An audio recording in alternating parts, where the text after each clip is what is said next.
Bueno, entonces hoy va a ser un poco diferente.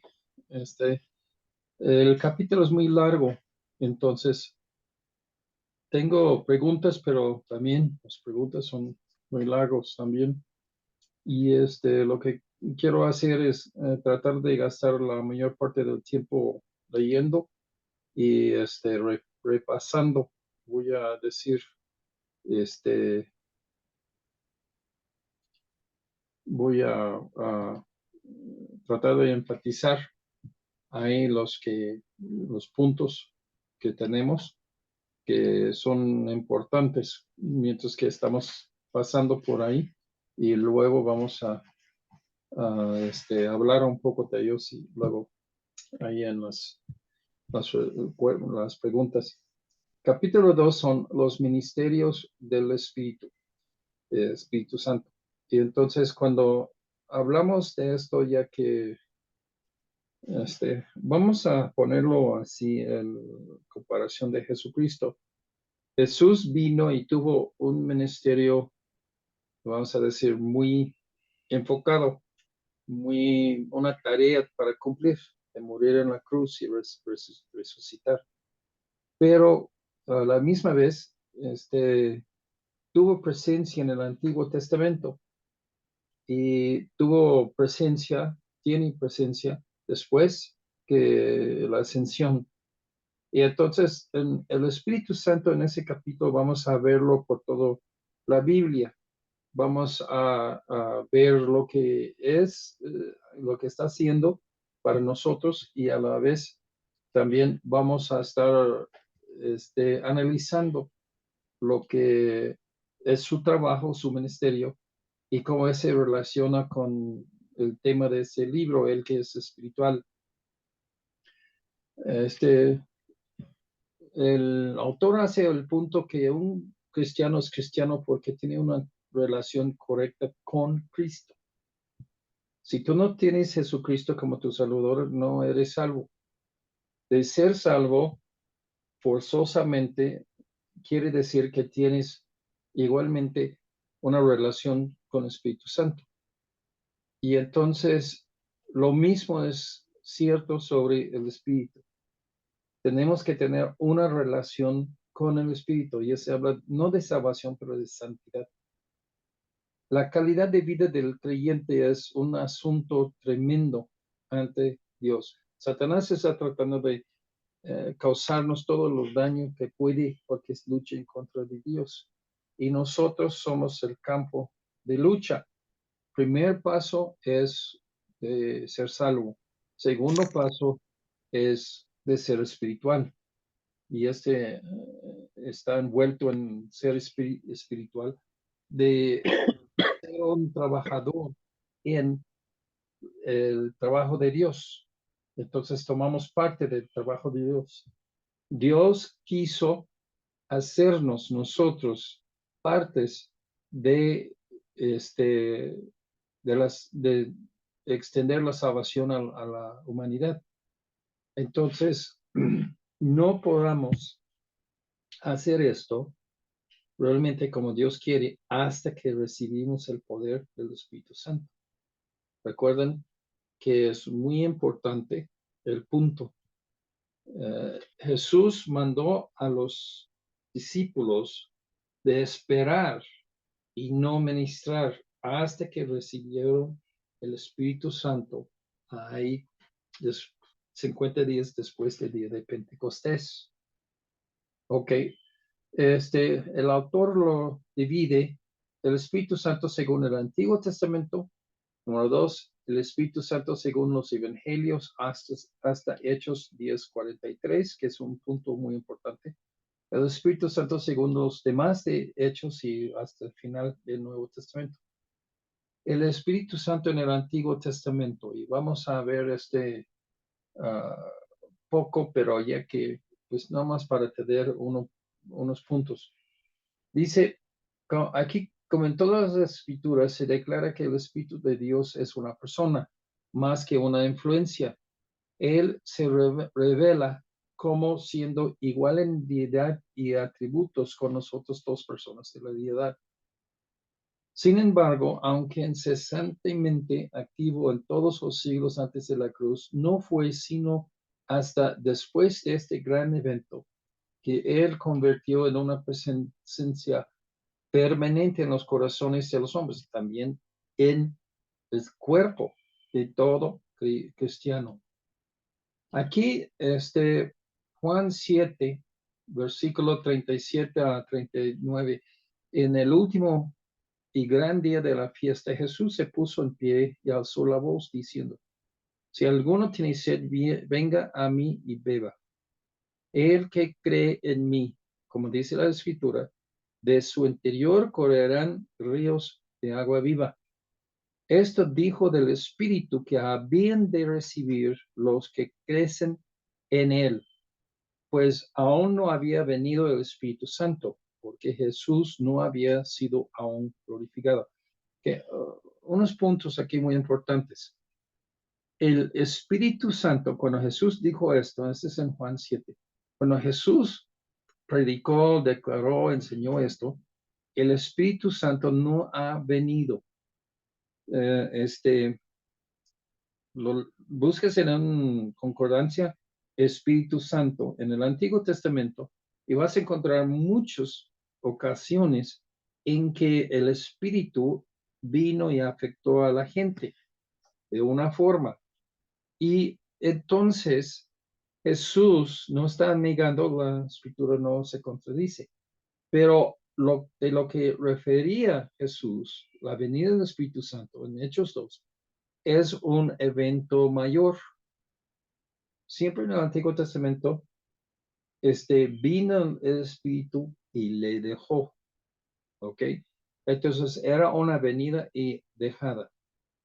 Y eso es muy importante de fijar, que ya que esto era de una forma en el Antiguo Testamento, pero no constantemente por toda la vida.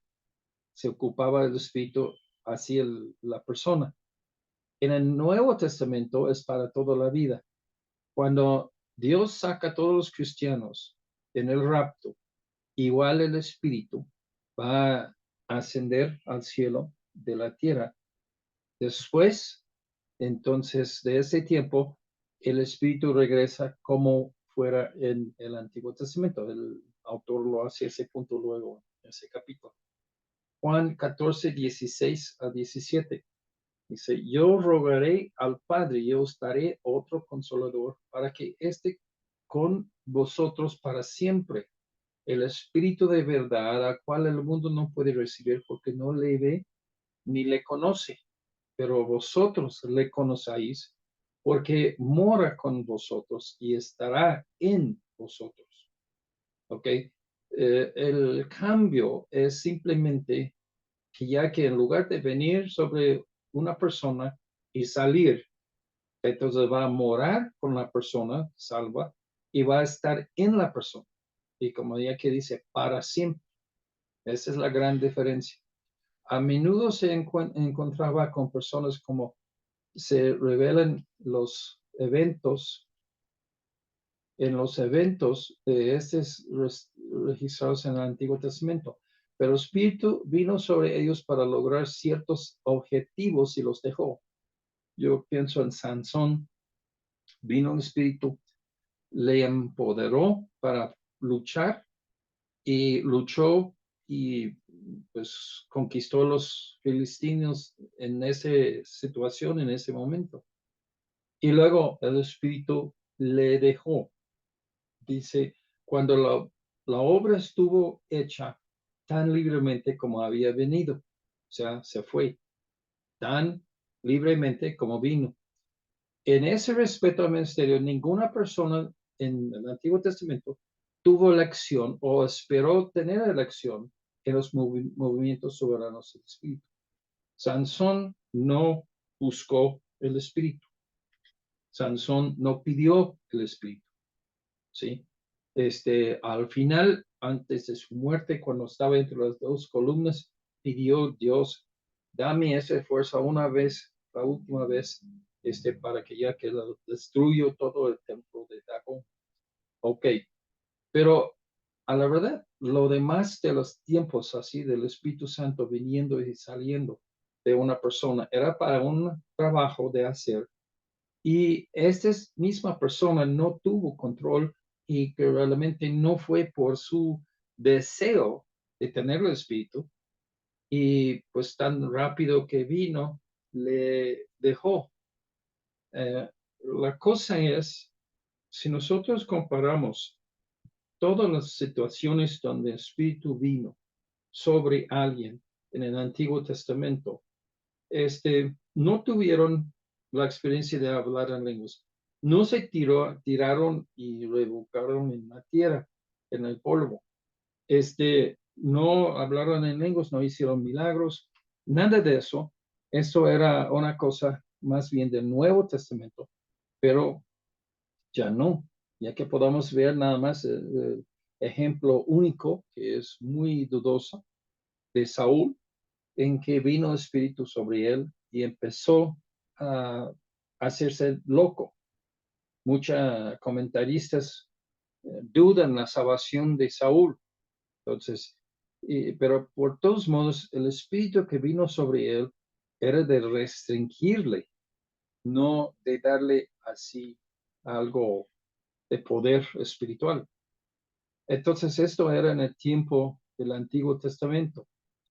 En el Nuevo Testamento, dice que ya que el Espíritu ha venido a morar adentro. Um, el uso de Eliseo que dice que ya que quiero una doble porción de tu espíritu y en David que dice no quites de mí tu Santo Espíritu. En pecar, David perdió la presencia de percibir la presencia del Espíritu. No, no es que ya que él le dejó a David en ese momento, pero David no pudo sentir el confort del Espíritu Santo. Y esto, pues, abre otra caja de preguntas, pero no vamos a ir ahí hoy. Esto era todo en el Antiguo Testamento y en en el Nuevo Testamento de los Evangelios y luego Hechos 4:23. De dan testimonio todos los profetas y todos los que en Él, en Cristo, creyeron, recibirán perdón de pecados por su nombre.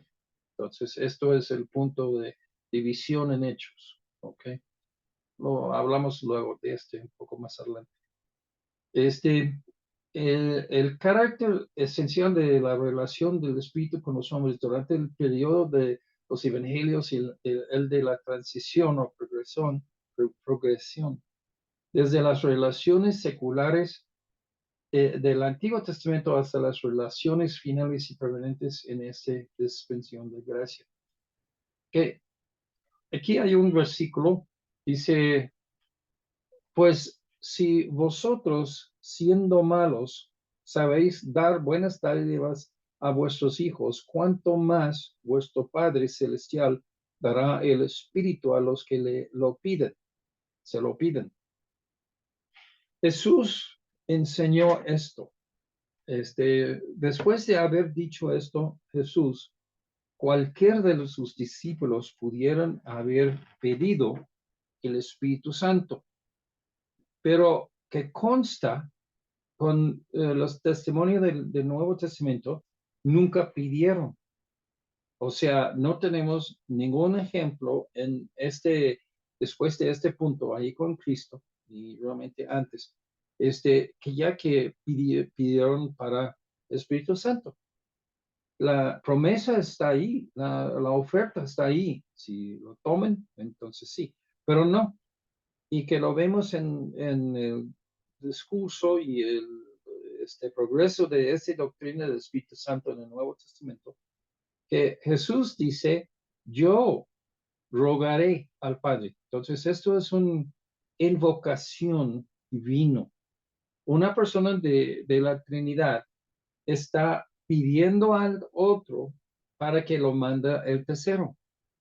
Dice, os dará, o sea, el Padre os dará otro consolador para que esté con vosotros para siempre, El Espíritu de verdad aquí en el mundo no puede recibir porque no le ve ni le conocéis, pero vosotros le conocéis porque mora con vosotros y estará en vosotros. Juan 14, 16, 17. Lo voy a parar aquí a un momento. Yo he leído mucha literatura sobre hablar en lenguas. Lo he leído libros por pentecostales en cómo hablar en lenguas. Y que quiero nada más hacer el comentario. Jesús dice, el mundo no puede recibir el Espíritu Santo. ¿Ok? El mundo no tiene, el inconverso no tiene Espíritu Santo. Porque no le ve ni le conocéis. ¿Ok? Entonces, si esto es, tenemos que pensar. En la iglesia pentecostal, la lógica de los pentecostales es simplemente pide el Espíritu Santo de venir sobre uno mismo y cuando viene te vas a hablar en lenguas, te vas a hacer milagros, te vas a hacer sanidades y te vas a revocarte en la tierra. Ok. El evento, o sea, esta cosa de que estamos hablando, según que unos creen, unos pintan el hablar en lenguas. Esto es. Y esto realmente para ellos es lo mismo de recibir el Espíritu Santo. Si examinas diferentes religiones y lo ves en la historia del mundo en diferentes grupos, hay muchos en hospitales para locos, hay muchos que hablan en lenguas. Es un evento muy común. Está babuceando, está bla, bla, bla, bla. Los mormones hablan en lenguas. En el hinduismo hablan en lenguas. Y entonces, ¿qué onda? Tenemos que romper la conexión que muchos tienen en la cabeza, que el hablar en lenguas es del Espíritu Santo. No, es nada más la mitad. De hablar en lenguas es de un espíritu. Si es el Espíritu Santo o si no es el Espíritu Santo. Pero ese tiene que determinar. Pero el asunto es que muchos casos, como los locos en los sanatorios y también gente en otras religiones que no son cristianos, cuando ellos hablan en lenguas, pues no es el Espíritu Santo como la Biblia lo pinta. ¿Por qué? Porque dice, tiene que creer. Los que reciben el Espíritu es porque obedecen el Evangelio y creen en Jesús. ¿Sí? Entonces, esto es un punto que tiene que meditar sobre ello.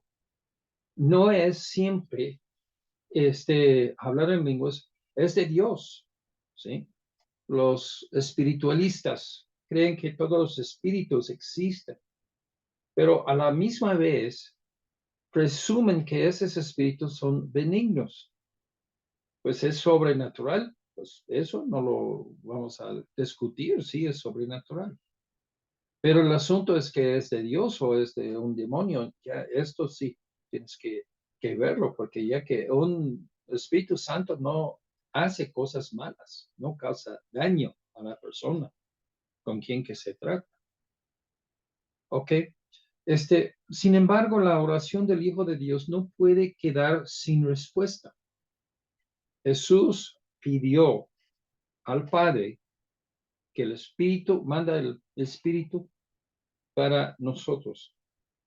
Y el Espíritu Santo que estaba con ellos, pronto estaría en ellos. Entonces, ahí en Lucas 11:13, Juan 14, en esos puntos es un evento futuro.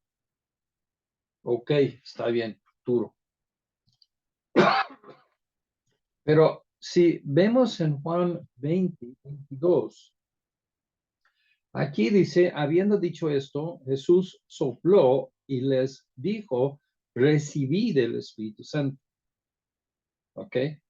Esto es cuando Él formalmente, como el Salvador, pidió del Padre, dice aquí en esta parte de arriba, rogaré, ese es futuro.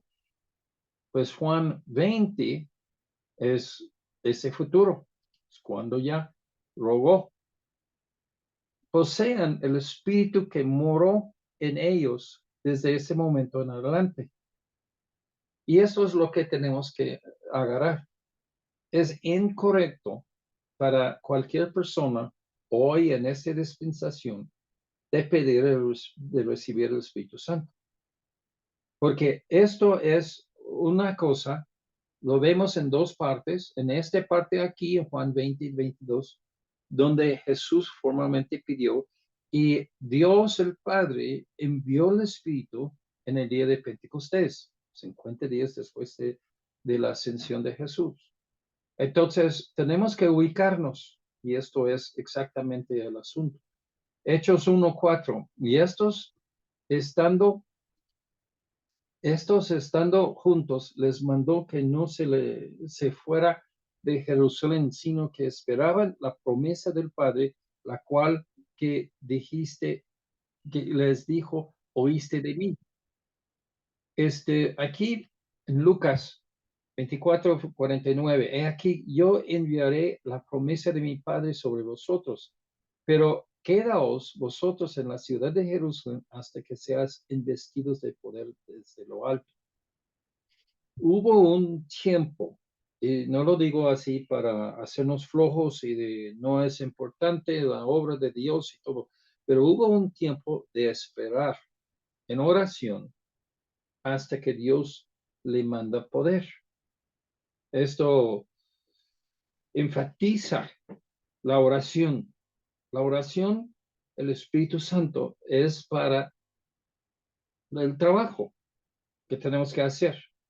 Esto es, el Espíritu Santo es la promesa del Padre y ese es evidente aún, se refiere a un ministerio aún no experimentado del Espíritu que venía sobre ellos en el Antiguo Testamento, pero será en los cristianos en el Nuevo.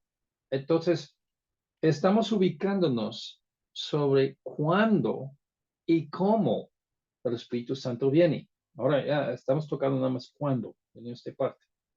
Pero luego vamos a ver el ministerio del Espíritu Santo. Es muy largo ese capítulo. Pero entonces esto es lo que aquí estamos viendo. A la verdad tenemos nosotros de entender que ya que en todo eso, hubo pasos, hubo puntos de referencia en que Dios hizo sus hechos bien conocidos a los hombres. En ese tiempo, antes de Hechos 1:4, que estaban esperando, viéndolo para adelante, que sus ministerios realmente iban a arrancarse después de Hechos del día de Pentecostés. Él debe venir sobre ellos y llenarlos, ¿ok? Ahora, déjame nada más dividir esta frase, esta oración. El Espíritu Santo debe venir sobre ellos y llenarlos, ¿sí? Una cosa es la morada, otra cosa es la llenura. Entonces, tenemos que entender que ya que como Espíritu está tratando con los cristianos, porque con los inconversos, el Espíritu Santo no va a trabajar con ellos como nosotros, va a redarguir sus pecados para que ya que buscan el Salvador, pero a la verdad es muy diferente que nosotros. El día de Pentecostés, al menos tres cosas distintas se cumplieron en el día de Pentecostés con relación a la relación, con respecto a la relación del Espíritu con los hombres. Número uno, el Espíritu hizo su avenimiento al mundo para morar a lo largo de esta dispensación. Nosotros tenemos la bendición que el Antiguo Testamento, que los cristianos en el Antiguo Testamento no tuvo. El Espíritu mora adentro de nosotros. Es una morada. Ahora, como tú eres, si eres espiritual, si eres carnal, todo eso tiene que ver contigo, pero que el espíritu está ahí al momento de la salvación, sí, está ahí. Mora localmente en el mundo, en un templo o habitación de piedras.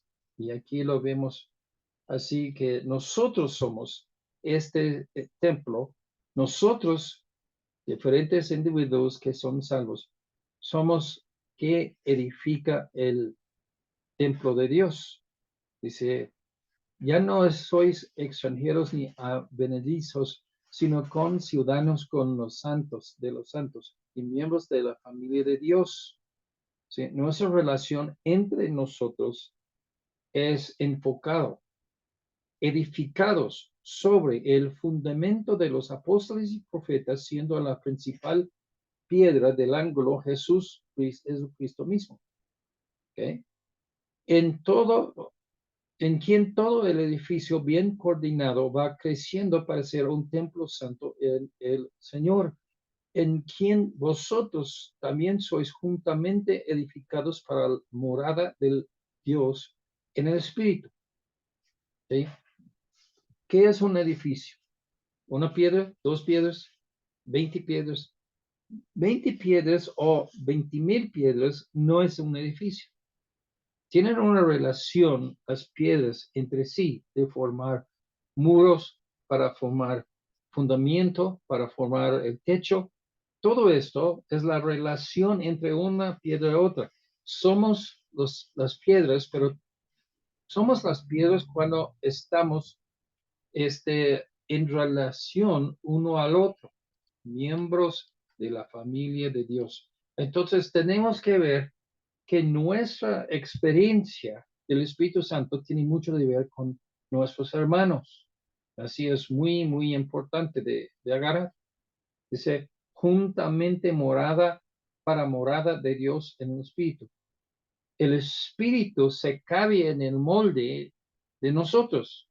O sea, nuestra vida viviendo como un cristiano, un creyente espiritual, el Espíritu Santo está en medio de eso. No hay ocasión de llamar al Espíritu para que venga, porque Él está aquí. O sea, el punto aquí en esto de entender es que ya que a la verdad somos el templo de Dios porque somos salvos y porque somos salvos, tenemos el Espíritu y no hay necesidad de pedirle de venir. O sea, puedes pedir que Dios te aclara lo que Él quiere, lo que es la voluntad de Dios, lo que es de ser santo, que te da poder y puedes pedir un montón de otras cosas, pero de que venga, pues si tú eres inconverso, no lo pides el Espíritu, pide Jesucristo de salvar. Esto es el chiste. Está incorrecta, según la Biblia, estar un cristiano pidiendo al Espíritu que venga, porque vino el momento que Cristo.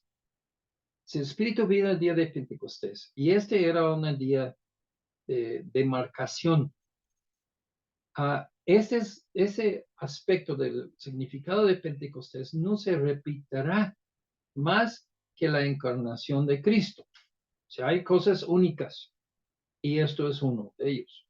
La encarnación de Cristo es única. No hay ocasión de llamar al Espíritu para que venga, porque Él ya está.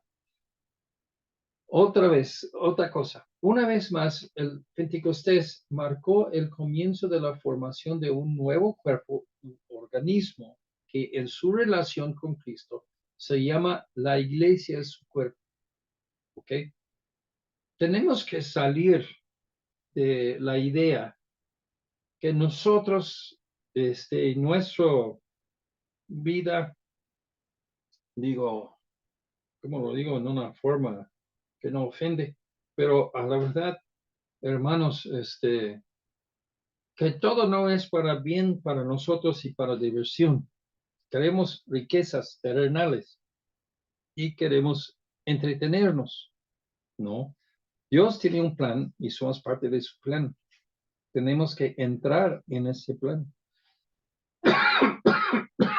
Entonces, esto es lo que ya que es muy importante de fijar. Aunque la iglesia no había sido mencionada en el Antiguo Testamento, Cristo había prometido que Él la edificaría. Sobre este roca edificaré mi iglesia, Mateo 16, 18. El concepto está muy claro, muy plantado, muy bien en la Biblia. La iglesia como un organismo distinto, recordamos, nación de Israel es el otro en el Antiguo Testamento. No se menciona como existiendo hasta después del avenimiento del Espíritu en el día de Pentecostés. Luego dice, en el mismo día se les añadieron unos 3,000 almas, Hechos 2:41. Mientras que la palabra griega para la iglesia no aparece en ese texto, es obvio lo que está hablando. En Hechos 2:47, el Señor añadía cada día a la iglesia los que se habían de salvar. O sea, Dios va edificando su iglesia. Ahora, una pregunta. ¿Tú eres parte de este templo de Dios? ¿Tú eres parte de la obra de Dios? Entonces, ¿qué haces tú para que se añade más almas a la salvación? Y esto es el punto, ¿no? Estamos reflejando sobre esto, como Dios obra, pero como yo, quepo en eso, o no quepo, o ya estoy afuera, o estoy en contra, sin saberlo. Todo esto ya es muy importante y pues ya que pueden leerlo así con calma, lo puse en el WhatsApp, los PDFs para que puedan bajarlos y leerlos. Los que creían en el Señor aumentaban más. Gran número así de hombres y de mujeres. Hechos 5:14, Hechos 11:24. Porque era varón bueno y lleno del Espíritu Santo y de fe. Y una gran multitud fue agregada al Señor. Hermanos, hay un punto que se pasa por alto. ¿Cómo es que ese es lo que habla en ese párrafo? Que el Señor edificando su iglesia. ¿Cómo es que ya que fueron creciendo? ¿Cómo fue la iglesia creciendo? Número uno, fueron añadiéndose a lo que es la iglesia. Entonces, o sea, entendemos que ya que fueron gente salva, porque Dios está motivando en sus corazones para aceptar a Jesucristo, tener fe en Jesucristo. Pero a la misma vez, Dios usa medios. ¿Y cuáles son los medios? Los cristianos evangelizando. Y esto ya regresamos a Hechos 2. ¿Qué hicieron en Hechos 2? La gran maravilla no es que hablaban en lenguas. La gran maravilla es que hubo un grupo que se rompió de los judíos, del judaísmo, y se levantó alrededor de un personaje que es Jesús, y que los romanos, con la ayuda del grupo de los judíos como envidiosos, le mató a Jesús. Los romanos, o sea, los judíos, yeah. Y en ese día, 50 días, poco tiempo, después que ya que desapareció este Jesús de la tierra, que están ahí predicando a los otros judíos que crucificaron a Jesús. La cosa maravillosa es de verles cara a cara y decir, tú eres culpable de matar a Jesús, quien es Dios. Esto pues tuvo gallas para ponerle en su cara, ¿no? De testificar. Por tus pecados vino para salvarte. Y tú le contestaron ustedes con la muerte. Entonces, esto es un punto que ya que lo vemos en todo eso. El Espíritu Santo les dio, el Espíritu Santo les dio de nuevo, de ser bravos. a decir lo que deben decir. Y esto es de ser bravo en el testificar, en el evangelismo. No es una membresía creada por la voz humana, porque es el Señor quien está agregando a esta iglesia. Ok, vamos a tomar esto así como él sí puso su dedo en un punto muy bien. Lo ves todas las citas en Hechos que aumentaban a la iglesia. Ok, eso no es una iglesia en el sentido Iglesia Bautista de Tláhuac. No es así una iglesia local, la iglesia universal, porque Jesús dice que voy a edificar mi iglesia. Pues yo quiero ir a esa iglesia, reunirme ahí, ser miembro. ¿En qué lugar la están reuniendo? Porque si piensas que es una solo iglesia física como edificio, entonces vas ahí y que vas a ser parte de esa iglesia. No, está hablando de la iglesia que Jesús hace, que es su cuerpo. Entonces, esas son todas las iglesias en esa temporada que tienen la correcta doctrina de salvación. Pero el asunto es, muchos tuercen eso y que ya que a fin de cuentas haz una repetición de lo que yo te digo, no quiero morir y ir al infierno, Señor, sálvame. Y entonces tú eres salvo, ok, tú vas a tu vida, nunca te veo jamás. Si quieres, ven conmigo a la iglesia, te bautizo y después jamás te veo. No es así de ser incluso en las actividades, en la participación en tal iglesia local, porque la iglesia universal existe en ejemplos locales. Vamos a pensar un momento. ¿Existe el matrimonio o no existe? Pues, sí existe. Unos quieren negarlo y decir que no, el matrimonio no es algo bueno que la gente debe hacer. Y a la verdad es una farsa. Y a la verdad no existe. Digo, pues sí existe. Entonces, ¿cómo sabes que existe? Muéstrame. ¿Dónde está el matrimonio? Pues no puedo mostrarte nada. El matrimonio es un concepto, pero tiene ejemplos particulares acá. Examina cualquier de esas parejas y vas a ver matrimonio. Ah, ok. Es un concepto universal, es un concepto que tiene ejemplos particulares, individuales, ejemplos que demuestra que es el matrimonio. Ahora, dos hombres no es un matrimonio, dos mujeres no es un matrimonio, 5, 8 personas juntos no es un matrimonio. Y entonces tiene que ser un hombre y una mujer. Pero cuando nosotros pensamos en eso, lo vemos muy bien. El concepto universal es iglesia. Y hay ejemplos particulares que establece que sí es bíblico el concepto de la iglesia.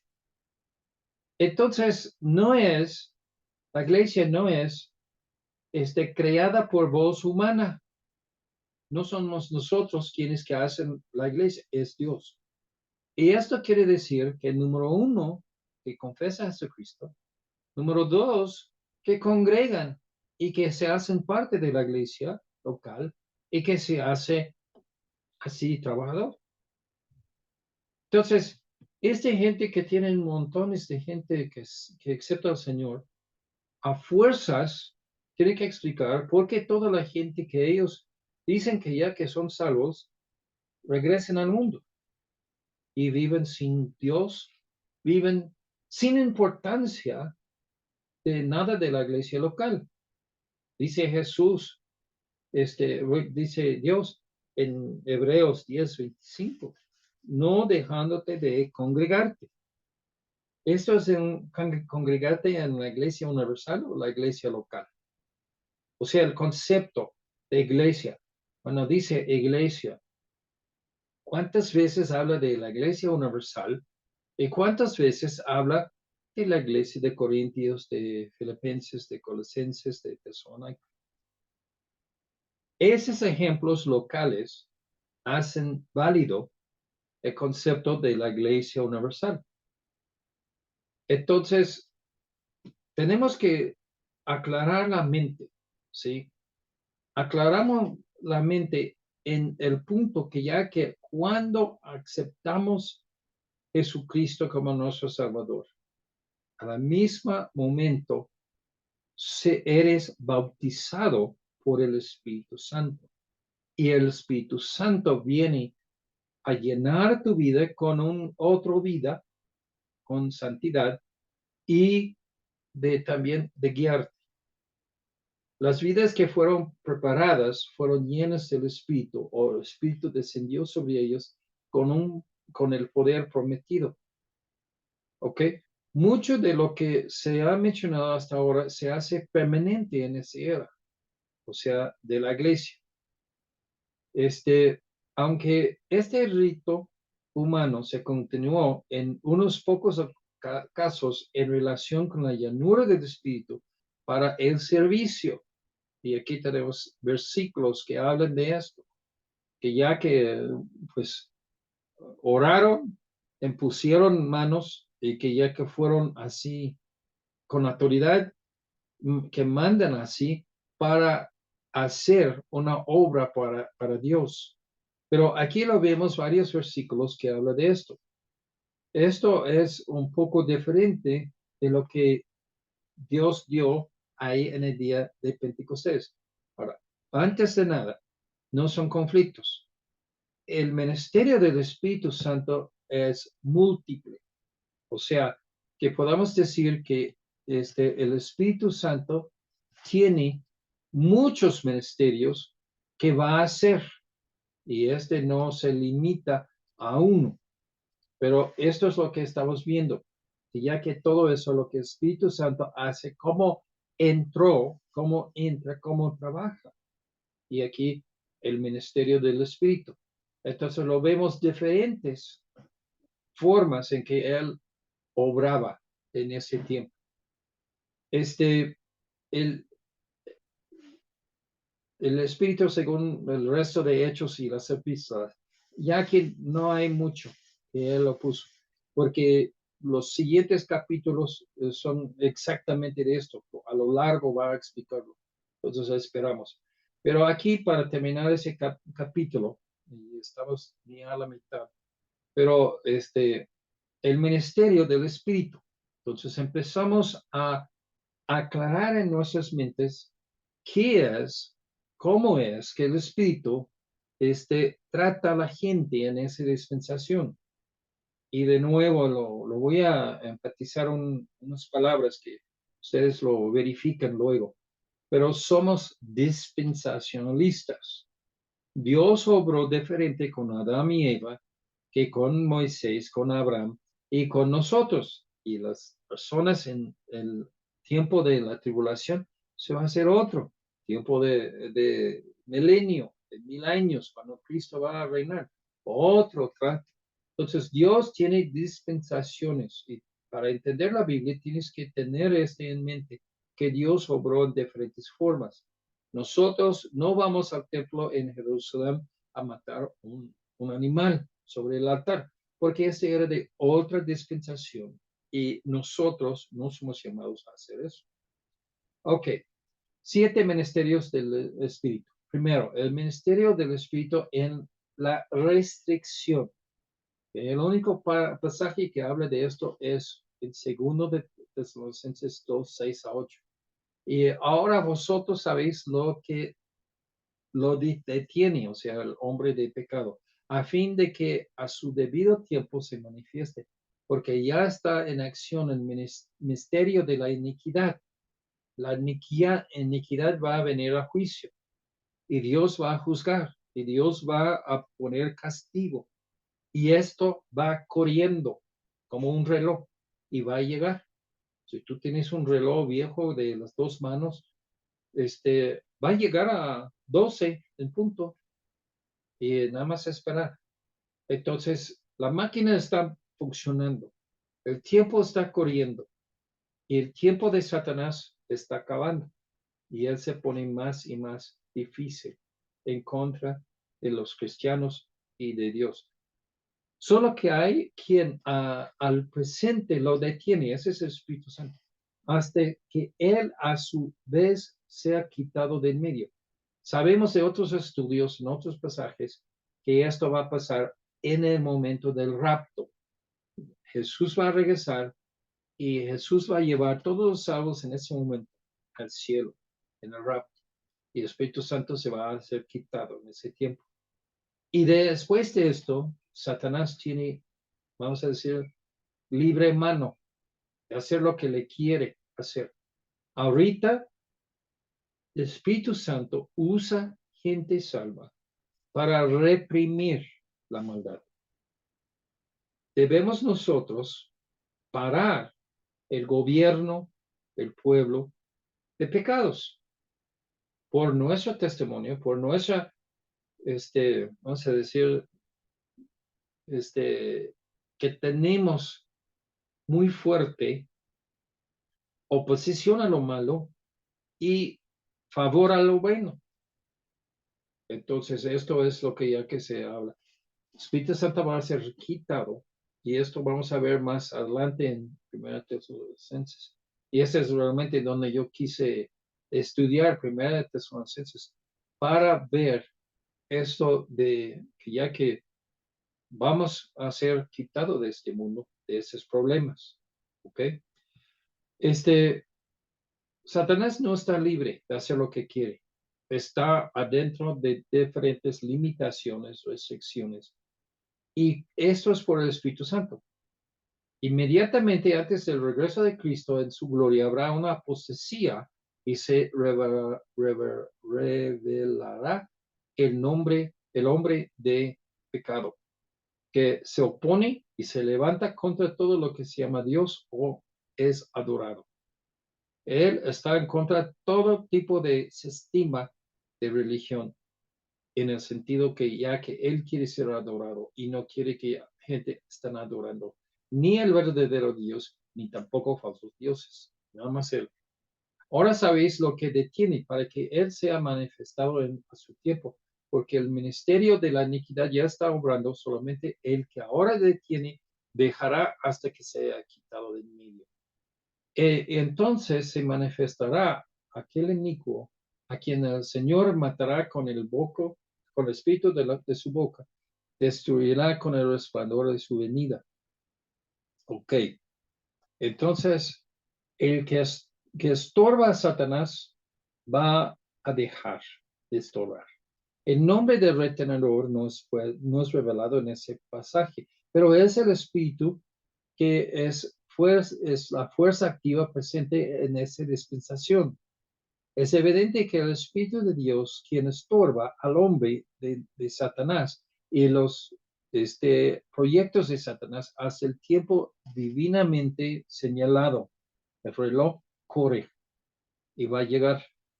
Esa relación presente o particular o presencia que comenzó con la iglesia y ha continuado con la iglesia cesará naturalmente cuando la iglesia sea eliminada.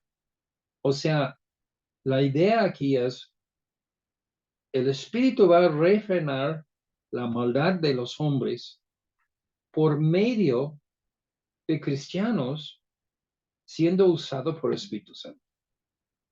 Hermanos, la historia de Hades, que creo que es de Hades, que ya que dice que ya que el emperador ya que salió quiso un traje espléndido y que alguien lo hizo invisible y que se modeló en su calzón y que todos, wow, wow. Hasta el niño que ya que se pasó enfrente de un niño dice, tú no tienes ropa. Y se avergonzó. O sea, nosotros, por lo que, cómo vivimos, cómo hablamos, por la palabra de Dios en nuestra boca, en nuestras vidas, regañamos los pecados de los inconversos. Y esto es lo que ya que tenemos que ver. El Espíritu Santo no vino para que tú tienes una experiencia fuera de ese mundo, y que puedes divertirte diciendo, pues, por una montaña, échate en el mar. y de otra montaña, échate al mar. No es para que tú tienes diversión, es para que tú haces la obra de Dios. Y esto es con poder del Espíritu Santo. Este poder empieza y sigue y se cumple solamente cuando estás lleno del Espíritu Santo. Ahora, la llenura es otra cosa diferente que vino el Espíritu Santo sobre uno, o que viene, o que pido que venga. Debemos pedir la llenura, y la llenura realmente es nosotros rindiendo nuestras vidas al Espíritu. Esto es todo el asunto. Sin embargo, se nos dice que Él vino en ese día como había sido prometido. Espíritu vino a nosotros. Dice, por lo tanto puede concluirse que su ida no será más que el reversal del día de Pentecostés y no implicará su total ausencia del mundo. Va a ser regresar como estaba en el Antiguo Testamento. Primer, ministerio del Espíritu Santo. Segundo, el ministerio del Espíritu en reprobación del mundo de pecado, de la justicia y el juicio. Este es un trato con el individuo. Lo de arriba es con el mundo. ¿Ok? Este, tres partes. El Espíritu ilumina a los no salvos con respecto a un pecado en particular. Dice, de pecado porque no creen en mí. Hermanos, yo he dicho en otros sermones en el pasado, doctrina determina tu conducta.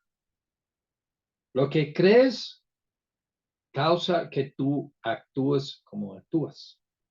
Si actúas mal, porque tú no sabes la Biblia, no crees la verdad.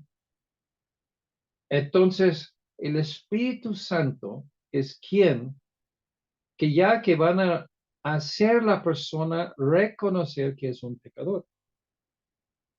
Su obligación actual para con Dios es la de aceptar la cura provista por Dios para sus pecados, Jesucristo en la cruz. ¿Sí? Pero Él revela el hecho de un Salvador y uno que puede ser recibido o rechazado. Cuando uno reconoce que es pecador, confiesa sus pecados, antes de ser salvo, ese es un paso muy necesario. No nada más porque no quieres ir al infierno, que tú repites la oración de pecador y vas al cielo. No, así no se salva a gente. Tiene que tratar con pecado y por tus pecados particulares tienes remordimiento, arrepentimiento y luego pides salvación en Jesucristo. Justicia. Yo, porque voy a mi Padre y no me veréis más. ¿Cómo puede un pecador ser hecho justo a los ojos de un Dios santo? No entramos a Dios a vivir. Salvación es de vivir con Dios en su casa para todo el tiempo. ¿Cómo vamos a entrar en una casa de Dios con los zapatos sucios, con nuestra ropa sucia? No será por ningún intento de superación personal que uno salve o que ya que tiene escrito. Hay una justicia para él de parte de Dios y es para todos y sobre todos los que creen en Él. El creer es la clave aquí. Lo que tú crees va a causarte de andar piadosamente. La gente no anda piadosamente porque allá están bien confundidos en que creen. No tienen una relación con Dios y mucho más no tienen una relación con el Espíritu Santo porque simplemente pues, sus vidas están llenos de pecado. Si tú eres espiritual, o sea, te alineas con el espíritu de santidad, entonces vas a manifestar una vida sin pecado y con justicia. Número 3, el Espíritu ilumina a los no salvos acerca de un juicio divino que ya pasó. El príncipe de este mundo es juzgado. Jesús ganó la lucha en la cruz. Ganó la lucha en Mateo 4, en la tentación de Jesús. Y Él está perfecto. Él es sin pecado, toda su vida. El Espíritu usa los instrumentos que Él elija para iluminar al mundo. Y hermanos, ese son nosotros. Tercer ministerio del Espíritu. Ese es en regeneración. ¿Ok? Aquí los calvinistas. ¿Cuándo estás regenerado?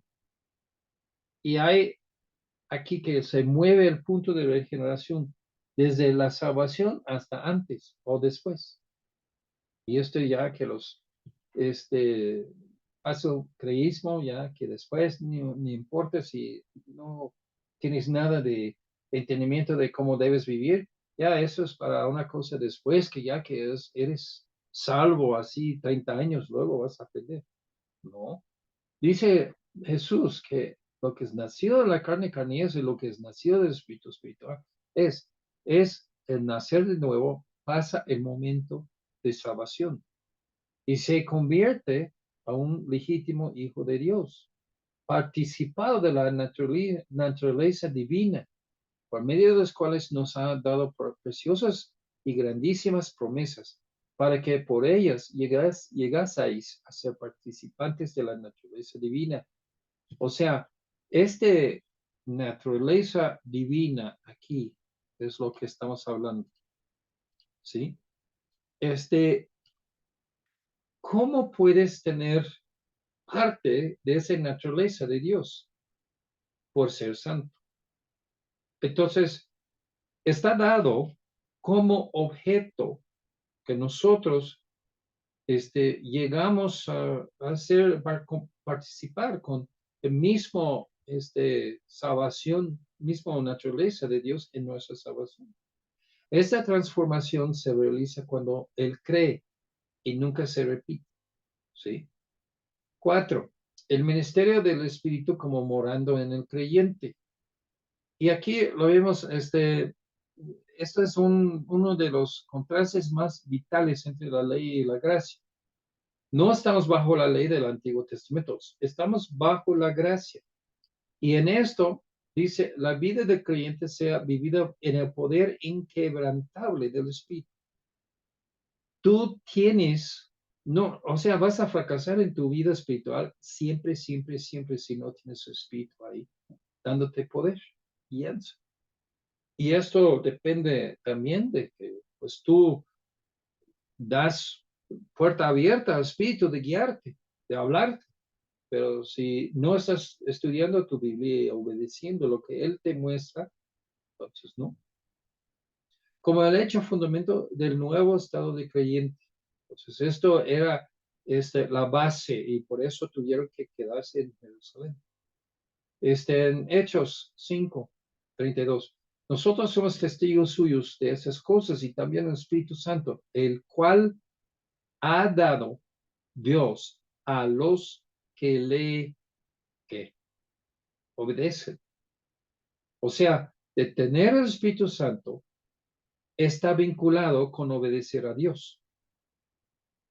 Esto ya debes meditar mucho sobre este versículo. Entonces, ¿tú qué? ¿Yo qué? Somos testigos de todas las maravillas que Dios hace por el Espíritu Santo cuando le obedecemos hacia el Espíritu. Ok, se dice que el Espíritu se da a todos los que obedecen la invitación y el mandato del Evangelio. El Pentecostés no puede repetirse. Esa demostración se dio para prever cualquier conclusión en el sentido de que el Espíritu no se dio tan plenamente a los gentiles como a los judíos. Y esto es donde en Hechos, en la mitad de Hechos, se ve un cambio cuando Dios empareja el trato con los judíos y el trato con los gentiles a una sola cosa en la iglesia, ¿sí? Y aquí ya que lo tenemos, Hechos 10:44 a 47, Hechos, otros pasajes aquí. Voy a terminar aquí y vamos a empezar próxima semana. primero Dios, aquí en este. Pero estamos todavía nada más en el cuarto ministerio del Espíritu Santo. Pero hermanos, nosotros tenemos que entender el Espíritu y cómo va trabajando con nosotros. Privilegios, derechos, poder, cosas que no debemos y cosas que fue únicas. Entonces, tenemos que entender esas cosas para relacionarnos correctamente con el Espíritu Santo. Ok, voy a terminar aquí para esta semana. Si hay preguntas, ya trato de contestarlos y si no, ya que la próxima semana ya lo voy a contestar, si puedo. ¿Hay preguntas o comentarios? ¿No? Edgar, ¿dice algo? Sí, ok. Ok, bueno, entonces aquí lo dejamos y próxima semana, primero Dios, ya vamos para terminar el capítulo. Ok, ya lo dejé de los capítulos, ese capítulo en presa, ahí atrás de la iglesia, en el mesita ahí donde están los folletos y el alcohol, y también hojas así de preguntas. Entonces, para próximo domingo que recoja estos y primero Dios, voy a, bueno, ya que lo puse, los documentos son completos. Esa semana, en la próxima, están en WhatsApp. Entonces pueden bajar los PDFs y de ahí pueden estudiarlo, leerlo. Como te digo, cuando yo leí había leído antes, hace años y antes y años, yo creo. Y cuando recientemente ya que lo leí, que digo, es un poco profundo. Uno tiene que leerlo varias veces para agarrarlo la onda. Hay cosas que él dice que son muy importantes de entender como cristianos en esa época, en esa era, cuando ya del Espíritu Santo. Y entonces es nuestro privilegio, es Dios con nosotros, Dios en nosotros, morando en nosotros. Y entonces es muy importante que nosotros reconocemos esas partes y que podamos, o sea, el primer paso antes de nada, tú tienes que entender esas cosas esos puntos del Espíritu Santo antes de empezar a ser espiritual. La espiritualidad no va a venir nada más por sí. Tú tienes que entender y relacionarse con el Espíritu Santo, entendiendo lo poco que podamos entender con cómo Él vino a esta temporada, ese era, y cómo está funcionando ahorita en nuestras vidas. Vamos a terminar. Señor, en los cielos pido bendición a todos y pido que puedes ayudarnos. En el nombre de Jesús.